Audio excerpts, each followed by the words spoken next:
Success principle 102.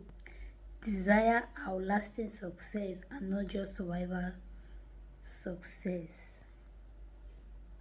Once you stop complaining, once you stop blaming, once you stop looking for excuses to give, the next thing you need to do is to desire to outlast and not just to survive.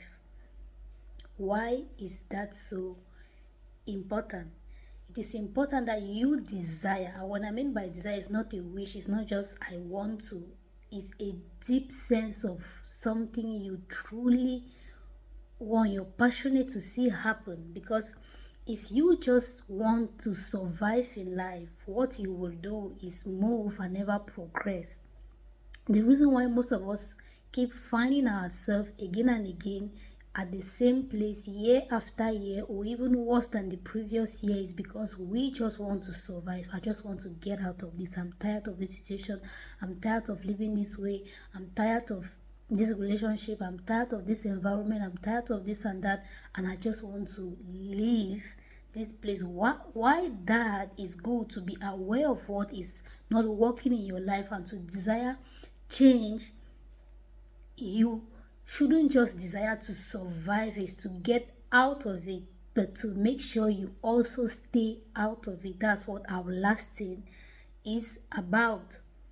Making sure you don't just get out of this relationship, out of this toxic place, out of this toxic job, out of this toxic environment, out of this toxic whatsoever thing, whether it's not even toxic, but you just believe there's more for you, there's something different you can experience, and you want to move from where you are to where you want to be.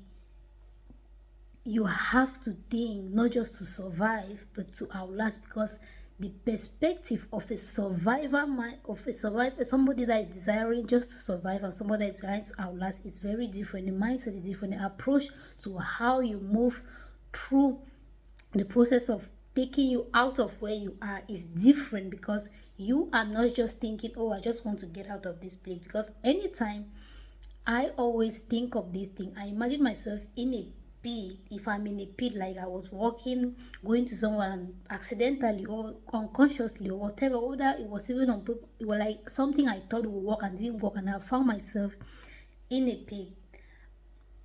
I always sit there before I even because before I let me, because the mindset of survival is let me just get out of here. I just want to. I'm running late. I have to catch up with this. I have this thing that I have to do. Let me just get out of here. Just picture this. One of the things I like to do is imagine myself in that pit, sitting there asking myself, why did I first of all fall? Like, now that I'm here, how can I make sure I never come back to this place again?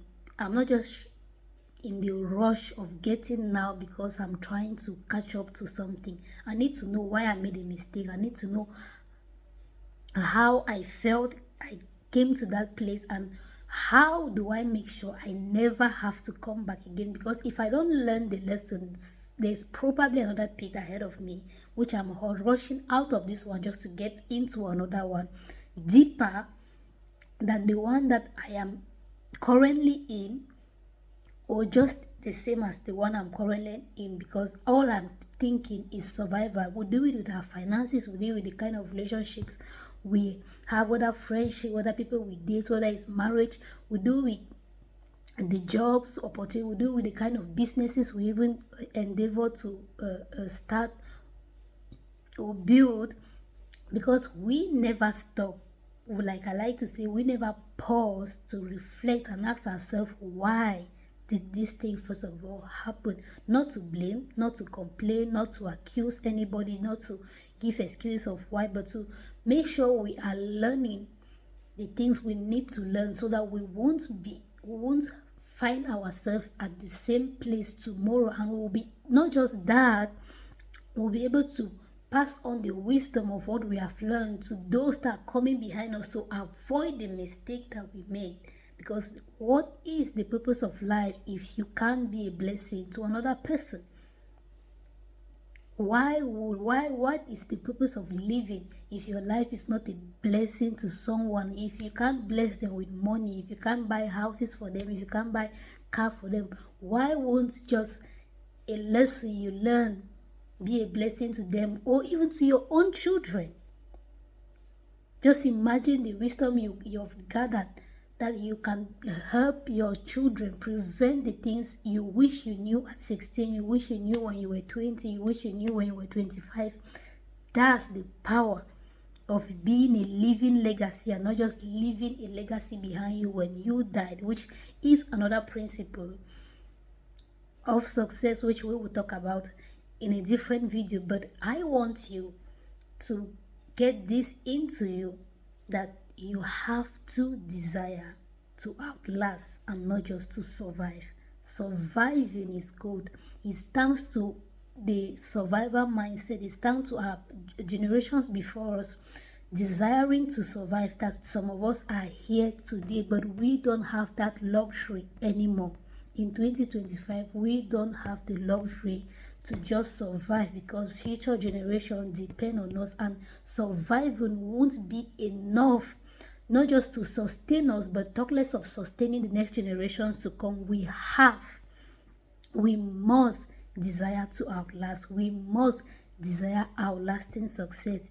It is very crucial for our generation and the future generations to come. It is important we make sure we don't just get out of the pit, but make sure we stay out of it and never have to come back into any other pit that looks like it, because we have learned the lesson, we have built the muscles, we have gathered the experience, we have built the wisdom, we have gathered the wisdom, and we know how to make sure not to come back to it, and to make sure our children don't have to pass through it. So I pray this is a blessing to you. Until next time, I want you to become, attract, and enjoy all God has for you. And remember, desire to outlast and not just to survive.